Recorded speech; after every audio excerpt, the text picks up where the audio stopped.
It is the weekly Locked On Big 12 Roundtable. I am Josh Neighbors of Locked On Big 12. Joining me tonight, it is Steven Simcox of Locked On Horned Frogs and also Jake Hatch of Locked On Cougars, covering all things BYU. So, guys, I had a little tangent last week. And first of all, let everybody know what we're talking about. We're going to talk about George Kliavkoff's comments. I gave my thoughts on them. He made some comments in the Big 12. We'll see what these guys think. We'll talk about any actual potential threat that could be from the Pac-12, if there is one. We'll talk about it. And then, should the Big 12 explore putting sponsors on the jerseys as a way to make more money? That's an idea we'll talk about in a little bit. But guys, on Friday, it was interesting because the Pac-12 media days were on Friday. And Jake, I'm sure you were tuned into this, obviously, being in Utah and covering that market and understanding that. George Kliavkoff, I think, knew that he had to come out swinging. The problem was, I think he was swinging at maybe the wrong people as part of it. A lot of ire directed towards the Big 12, dodging, talking about grenades and all these things, after really it was Kevin Warren, his friend and gentleman, part of the gentleman's handshake in the alliance. We all know what a wonderful group that was. That really landed the blows that have weakened the Jenga tower that is the Pac-12. He was very upset and barely mentioned the Big Ten and really just mentioned the Big 12. What were your thoughts initially when you heard and saw some of the stuff George Kliavkoff was saying, the Pac-12 commissioner, on Friday? The biggest thing I took away is that you're right. He felt like he needed to come out swinging and make a statement for the Pac-12 as a conference. He's trying to hold this together as best he possibly can. He's a year into this job, and suddenly he's just had the foundation of the conference just absolutely rocked. And I'm with you. Him going after the Big 12 versus the Big 10, and he did go after the Big 10 a little bit. Some of the later comments, but he was strong going after the Big 12, saying that we're not sure we're shopping there yet with regards to the we're open for business comment from Brett Yormark. That was just, I felt like he was pretty feisty, all things considered, coming out of Pac-12 Media Day. The funny thing about this is any of those schools obviously are going to put on a good face, but all of them are going to be evaluating their options. There's no way they couldn't be at this juncture. And then, Steven, your initial thoughts when you heard what he said, and also some recent comments that he made, I believe, to the Los Angeles Times, where he said USC and UCLA are already regretting the decision they've made to go to the Big Ten. Your thoughts on that, Steven? Well, I mean, obviously there's some insecurity going on here. I think it's intriguing. George, like, I get it. As Jacob said, he's got to come out and have a strong united front, try to act like, hey, this ship is not sinking. We're fine.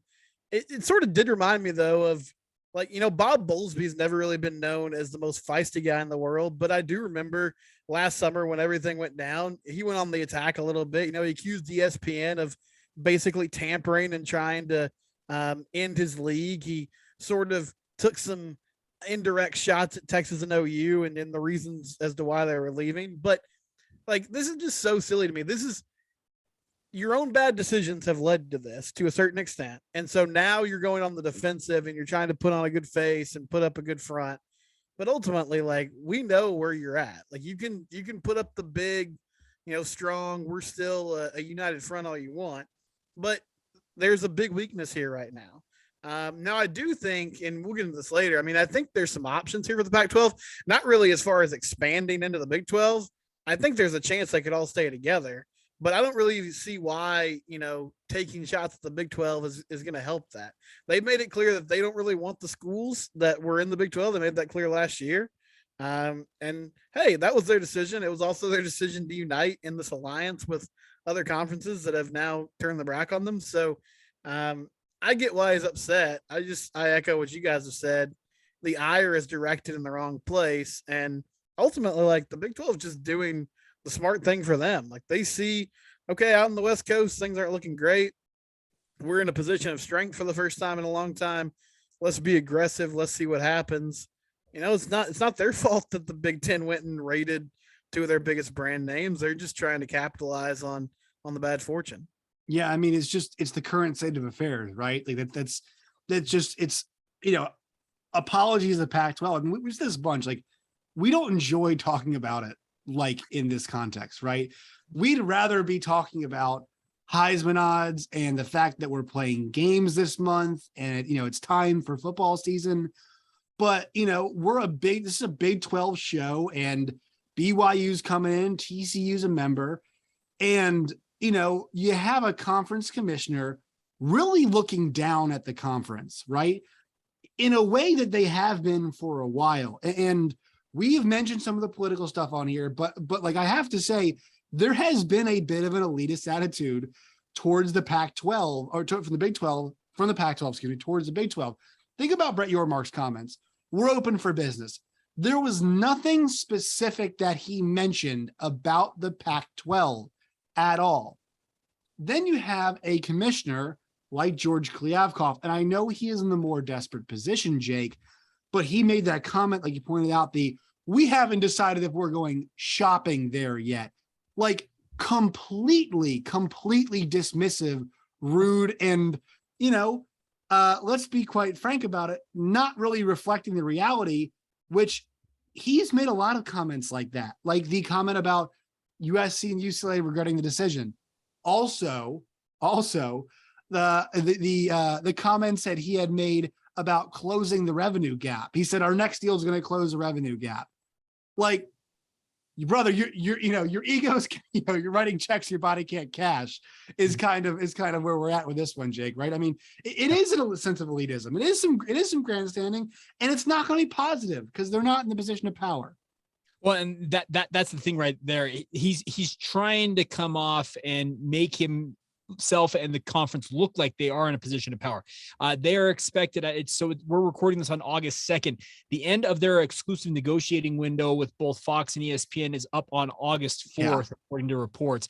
And at that point, I think we'll start to hear about, okay, what kind of numbers can they draw? What are the offers? And I'm expecting ESPN's really going to be the only one that's really going to have an offer on the table to them. So he's trying to posture, and I understand why he's doing it, but to take the pot shots and have the feisty swipes that he took at the Big 12 by name, literally, it was a bit of a surprise to me because relative, we were on the same level. And okay, great, you can say that all you want. I don't get where he comes off trying to go after the Big 12 itself. You're right. He is in the more desperate position because should 1-2 schools leave, all of a sudden his conference, it's kaput. It's dead and gone. And then everybody is just fleeing the ship and he no longer has a job. So I get that he's trying to posture and make sure that the Pac-12 is in looking like they're in the best light possible. But yeah, to make comments about them regretting their decision to leave already, I don't think they regret it one bit so far. I mean, it's like, and I guess the one benefit he has is that we haven't seen the official media rights deal, but it's coming. Yeah. And like, I mean, right. I would love to follow up with him on that one. Like, hey, sure. George, it's $100 million a year for USC and UCLA. Do you stand by your comment? I'm sure he'll say yes, and then he'll really get pounded for it. Let me say one thing. If they really want to close the revenue gap, they probably are signing up with Live Golf. That is where they can. let me say, if they really truly think they're going to close that revenue gap, Live Golf, the Saudi PIF fund that's funding that new golf league, that's going to be the real difference maker for them if they really want to close. I think so. I think Live Golf might actually pay the Pac-12 to put it on Pac-12 Network. Yeah, they probably want a television deal. They probably want a television deal so desperately. Like, look, we'll put it on Pac-12 Network. We'll give you another $50 million per school annually if you put us on the Pac-12 Network. We're all in. But I mean, I think you might be right because I'm not sure where else the money's going to come from. Steven, do you think?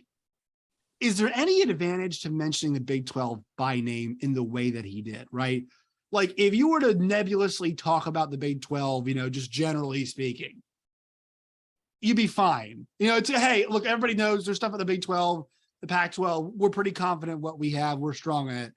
To be like, we're lobbing grenades and none of our schools are joining the Big 12 and we might go shopping there. Like, is there any benefit to mentioning the Big 12 like that, in your opinion? Because I don't think there's a downside to mentioning them, but I think there is a downside to mentioning, or at least there's no gain from mentioning in the way that he did, in my opinion. I'm just still laughing at confused Live Golf fans tuning in and seeing like Oregon State playing on the links on a Thursday afternoon. No, I don't really think there's an advantage to doing like a WWE promo. I mean, I feel like what George is working with here is, even though we think we know everything about this, there still is a very limited number of people who really know what's going on with these realignment negotiations. So he's essentially maybe just trying to buy himself some time, trying to buy the conference some time. Say, all right, hey, we're good. But directly taking shots at the Big 12, I don't understand what the end game is there. I mean, honestly, it just looks petty. Like maybe it fires up some fans on the West Coast who are like, yeah, we are a strong league. Like this is not, our demise is greatly exaggerated. And maybe it gets there's some West Coast writers who are very adamant that the Pac-12 is a much stronger John Wilner. Yeah.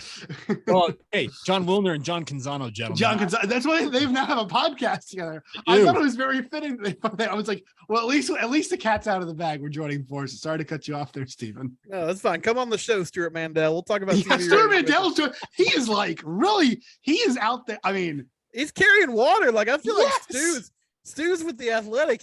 We should be carrying water. Like Stu should be above that. But anyway, that's neither here nor there. I don't think there's an advantage to directly taking shots at the Big 12. No. And I think the Big 12, I mean, they're not going to, but just sort of quietly working behind the scenes and staying mum on this issue is a good response to the tactic that, Kliavkoff is trying to use right now through the media. So let's hit a quick word from our sponsors here. Then we'll talk about the actual threat that the Pac-12 poses, and some of the finer points, like Pac-12 after dark, which I actually think is an interesting thing we can touch on here. But today's show is brought to you by BetOnline and BetOnline.net. They should make odds for whether or not the next school that moves in realignment. We'll talk to them, see if we get those up there. They've got odds for who will win conferences, Heisman odds, game props. They've got stuff for they had next team that Juan Soto would land on, all kinds of stuff like that at BetOnline, BetOnline.net. They've got odds for NASCAR, F1, boxing, MMA, all that kind of stuff. You guys can find it. New sleek interface. It's free to sign up. Go to BetOnline and BetOnline.net today. BetOnline, it is where the game starts. All right, so Jake, the one kind of point of contention here about, we'll talk about threats that the Pac-12, but there is one advantage the Pac-12 does have. It is that late time slot. And I'm not sure if you all have been seeing this data that's been floating around, like Washington State is more watched than Oklahoma State. Well, why is this? Because Washington State plays at times where Fresno and Hawaii are the only other teams playing. And naturally, what happens? I mean, guys, we all went to college. You're on a couch. ESPN is on all day Saturday. You fall asleep, maybe you were drinking on the couch, maybe you ate too much, whatever it is, combination of all of it throughout the day. What's still on the TV? On my, I lived in a single suite when I fell asleep in college. What did I leave it on all night? Pac-12 After Dark. Was I watching? Absolutely not. It just happened to be on from that day. And so I will say, like, that is a natural built-in advantage. But Jake, how much of an advantage is it? And is it one that would even make a Big 12 team want to go play in the Pac-12 because they've got that window? And is it going to really matter a ton when it comes down to the money between the Pac-12 and the Big 12, you think? The biggest thing is ESPN needs to fill those broadcast windows. Right. They have a number of networks they're trying to get programming for. So that is the advantage to having the Pac-12 being able to play that late night window. The one thing about the Big 12, let's acknowledge it straight up front. BYU, they're already preparing to be the late night window for the Big 12. It's part of what BYU, I would believe is probably in their agreement that they are going to play the late night window just when they're at home. And that's not a bad thing. BYU fans are used to it. They did this the entire run they were in independent when they had their exclusive rights deal with ESPN. So Cougar fans are going to be ready for it. But the biggest thing for the Pac-12 is they're going to have to push that. They're going to say, we are that conference that plays late at night. We're the ones that send you off to bed. As you mentioned, I'm a guy that I would fall asleep on the couch watching games and wake up and it's on some infomercial because it's 2 a.m., but the games have finally ended. But that's the thing about it is it allows ESPN to have that late night window to fill the programming on across their entire spectrum of networks and even their streaming platform. So that is the one advantage the Pac-12 has in its back pocket. The other thing about the other thing I will acknowledge is that to their advantage, speaking of the Pac-12, is they outright own their network. The Pac-12 networks is not owned by anybody else but the Pac-12. So they can take that to market as well and say, hey, we're willing to let you buy in an equity stake in these Pac-12 networks if you want to give us some extra money. That might be one other advantage they have in their back pocket, but who knows? It was set up originally by Larry Scott to have that owned outright so they could control all the revenue out of it. It's been an abject failure by most accounts with regards to the distribution and all that. So the late night window and the wholly owned subsidiary, speaking of the Pac-12 networks, are probably their two chief negotiating chips that they can throw at ESPN or one of these other broadcast entities and hopefully garner some money. But it just, to me, it doesn't seem like enough. I guess that's the long and short of it. Steven, this kind of gets to something I wanted to talk about. Like, Big 12 after dark is something that I'm interested in. We're actually, I think Jake made a great point. We're probably going to see a little bit of that with BYU. If you add an Arizona or an Arizona State, well, if you're going to have a conference game in the month of September, which does happen, you ain't playing that game at 12. You ain't playing that game at 3. You probably even ain't playing that game at 6 Central Time, right? You're playing that late because we're out there in Arizona and it gets hot. And so a lot of their games, I believe Oklahoma State, that one might be at home this year, but like they play those games normally pretty late, right? I remember Wisconsin played Brock Osweiler's Arizona State team one time. It was like 10 o'clock at night on a Friday, whatever it is. And so like, I'm actually fine with that. If that's a window that they value, I'm fine with kind of giving that inventory away to ESPN, to Fox or whatever. But I don't think it's enough to lure a Big 12 team to go the opposite direction and switch and be like, all right, well, they have, like you mentioned, Jake, the Pac-12 network, like you mentioned, the late night windows. But I don't think it's enough to lure them over, like you said. Steven, what do you think about Big 12 after dark and Pac-12 after dark being a selling point for them? Well, I mean, I would love the Big 12 getting that window. And as you guys have sort of laid out here, it's not the brand itself with the Pac-12. It's just that it's that time slot. It's right. The end of the night. I mean, like, all due respect to Hawaii football, I think, the Rainbow Warriors, fun team. But I feel like people aren't tuning in at midnight because they just want to watch Hawaii. It's like, oh man, I'm still awake. All right, let me flip on Hawaii. Let me see. Shout what out channel CBS Sports Network. They always have it on, right? Shout out to CBS Sports Network. I'll admit I'm a nerd that loves to watch those late nights. I just can't get the It is great. I'm different than the average fan. Right. I'll freely acknowledge that. Here's my media pitch. Okay, so Big 12, I think, Josh, you're right. If you're going to do this, you need to add some schools. The four corner schools would make the most sense. If you could add an Arizona State, Colorado, Utah, along with BYU, then you have a lot of different options to take over that 9:30 window. After you do that, as part of the Big 12 media package, bring back college football final or whatever that weird show was called. Oh. Get Mark May. I don't know what the Republicans are paying Lou Holtz to do speeches, but see if he wants to take a break from writing political speeches to come over. It was wheels off. Like they would restate. That show was fantastic. They would wear like judges robes. It was like Reese 2 in the Davis, morning. Yeah, they would spin the ACC Wheel of Destiny, right? Yes, Remember the ACC? It's exactly. like, all right, we're watching Maryland Wake highlights. Like, I guess we're doing it. It's 12:30. We're watching. They'd give out helmet stickers. Right. Like, I love this. This Right. is perfect. It's perfect for if maybe you had maybe too many drinks or maybe too many wings during the day. You settle in, you watch Texas Tech, Arizona. They score a combined 120 points. And then a nice cool down is just watching Lou and Mark bring you the day's news on college football final. You go to sleep. Get it done. Get it done, guys. I mean, Steven, they could not pay Reese Davis enough money to come back and do that show again. There is no way Reese Davis would come back. Come on. Say, we've got to have final verdict back. Dude, I loved having final verdict. And he would, like, majority of the time, he would sign with Mark May. Yeah. And Lou Holtz would just be incredulous about it. I mean, he would. I remember the one where he threw down the podium and he's like, I'm serious. He's like, I'm done doing this segment. And you're like, what? Oh, I miss it, man. Actually, Steven, you mentioned this, and it's been circulating around Twitter recently too. If you haven't watched it, go and look. There's like a college football final compilation on YouTube. It is fantastic. You guys can go back and watch that and check that out. So I highly encourage you all to do it. I think my one kind of actual like serious question is like, okay, we'll go shopping. We might go shopping there comment. What is the pitch to a Big 12 school to go to the Pac-12 in all seriousness? Because the Big 12 was going to be the Big 12 before this move, right? And I think the Big 12 is still going to be the Big 12 after this move. Maybe it's more teams, whatever, but like they're kind of just there doing their own thing for all intents and purposes. But Oregon and Washington as your two tentpole brands are not in it for the long haul necessarily, right?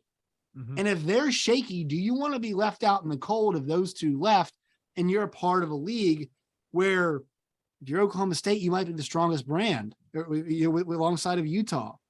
You want to be there with Washington State and Oregon State, and Stanford and Cal are in a good market. And I talk about adding them, but like they don't stand on their own as really good athletic institutions. They need help because they don't always prioritize the athletics in the way other schools do. We've seen this over the years, and especially recently. They don't always prioritize it the way that other schools do. So I'm asking you, Jake and Steven, to think, like, is there a pitch to a Big 12 school that makes sense? BYU makes sense, but they're excited to join the Big 12. It feels like they don't want to. They're like, we're good. We're all in on the Big 12. Who else would want to join the league, do you think, Jake? Well, okay, I can tell you this much, just knowing what I know of BYU's history. There were decades and decades that BYU just yearned to be in the Pac-12. The Pac-12 shunned them on multiple fronts. The religious front, the academic side of things. BYU's not an AAU school, and Pac-12 fans love to shove their face in that over the years. So yeah, I think BYU, naturally you would think, okay, the Cougars might be interested in joining Utah in the Pac-12, but after being spurned and scorned and all that stuff, I think BYU's like, you know what? Forget you guys. We're moving forward over here. The only school that I can think of, and this is just me trying to think about the Pac-12, trying to maybe stick it to the Big 12 and also open themselves up, is if they were to convince Houston to flip allegiances all at the same time getting SMU to join the Pac-12, that opens up the Texas market to the Pac-12. That's really the only one that seems like any feasible option to me. Yeah, it's interesting, Steve. You think about the Fertittas, the power brokers there at Houston, and then also think about the folks at SMU. I mean, I guess I don't know. Like, is SMU, is that more of a conservative or liberal money type deal? I mean, I would say their politics lean more conservative. They're associated with the Methodist Church. Honestly, don't know enough about that, that part of it to speak to the theology, but SMU would jump at that, and it would make sense for them. Like, it puts them in the Power Five potentially. I don't really think it moves the needle.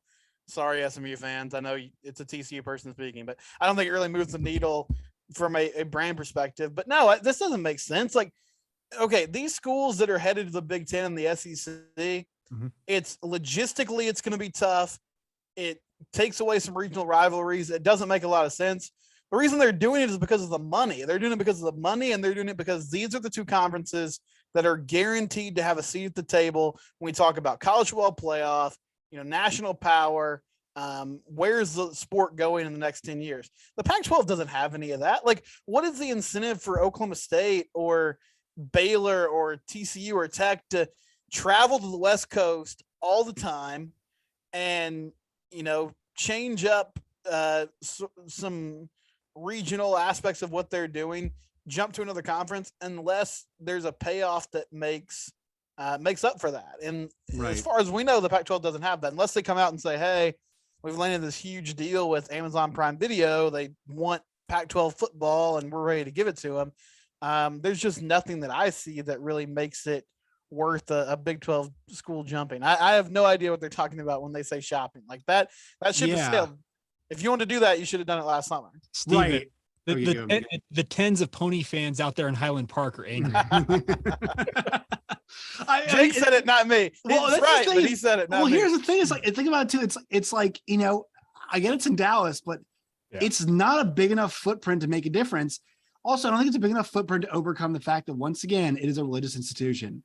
And you were right, Jake. That is a huge sticking point. Now, some of these schools might come to the Big 12 and suck it up because guess what? It's either remain in the Pac-12 and suffer the consequences, and the Big 12 will be suffering some too, or join the Big 12, prosper a bit more than you would, and still maybe get a shot at playing with the big boys. That's kind of there is a they're kind of fork in the road here for a lot of these schools, right? They were able to sit in their bubble on the West Coast and take the major conference paycheck and ride off the coattails of a big Los Angeles market and Seattle and Bay Area and all of those things and still be fine.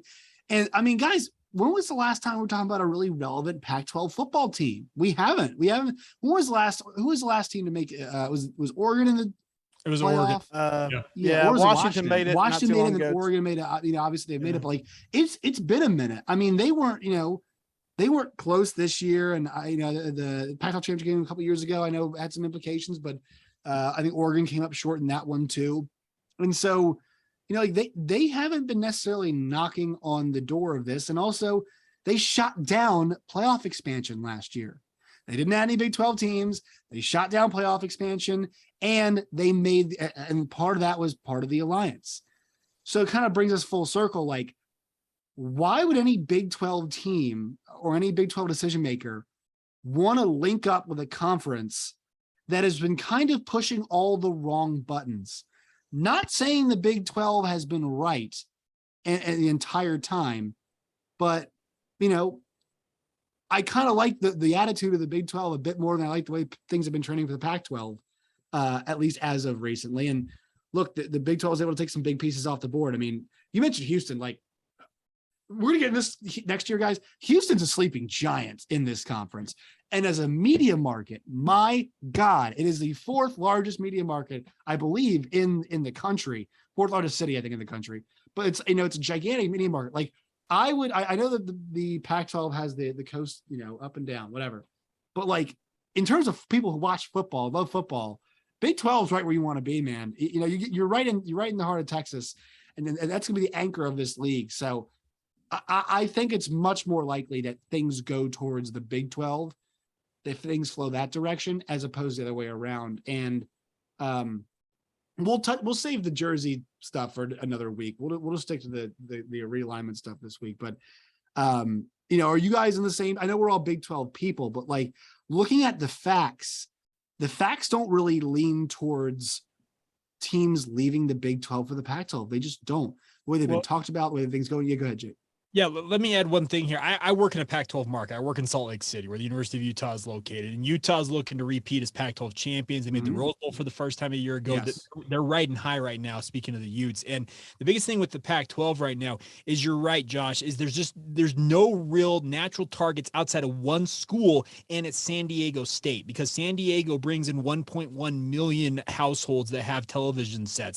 That is the only real school that screams, okay, that is a natural target. The funny thing about this is, though, the UC system, Berkeley and UCLA, there is a long tension between the UC schools, the University of California system, and this Cal State system, which San Diego State is a part of. Fresno State's also part of that Cal State system. It feels like San Diego State is a pretty much, if you're going to expand, if you're the Pac-12 trying to add something, San Diego State is a natural addition. The situation I see is some parallels to the Big 12 just back in 2016. I was told by multiple people that BYU was Team 11 if the Big 12 were going to expand during that era. They did not have a Team 12 that was a natural addition that was going to get the votes to move over.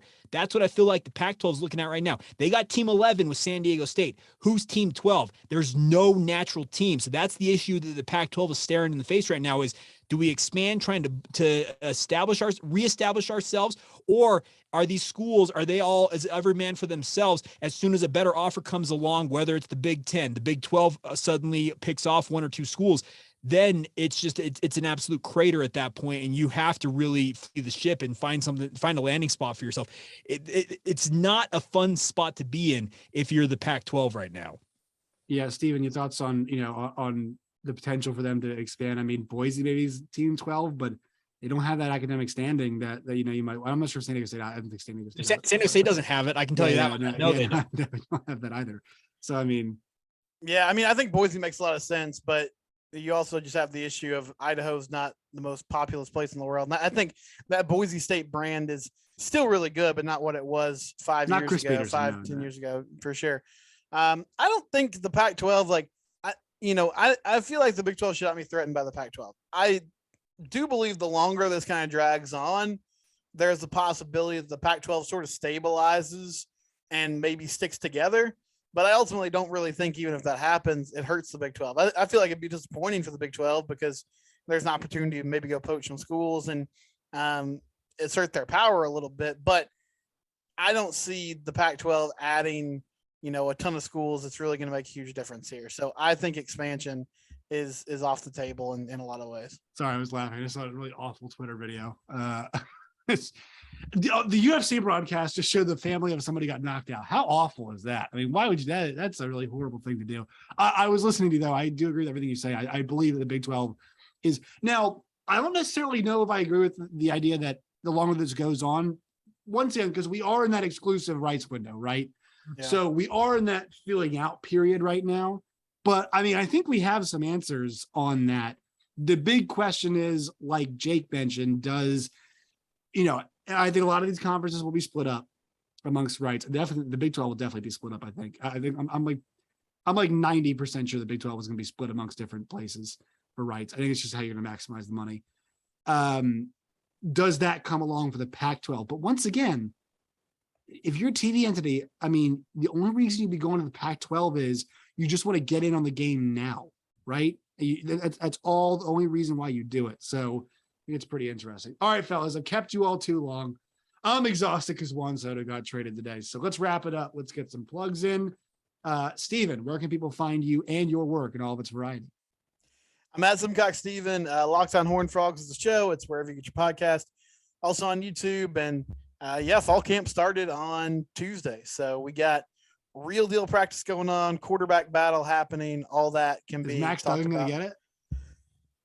I still think it's Chandler Morris, but Max took first team reps on the first practice of fall camp. And Sonny Dykes, Sonny's been saying for the whole offseason, I want to make a decision a couple weeks before the season. All of a sudden, the first day of camp, he's like, well, it's actually not even a 2-man race. It could be a 4-man race. And, we might not know until day one. I'm like, geez, what the heck? We're not buying. You can't put up a smoke screen now. You've been saying this is going to happen. Anyway, we'll cover all that on Locked on Horned Frogs. Sonny Dykes, year one off to a hot start. Jake, where can people find you and all of your work in its variety?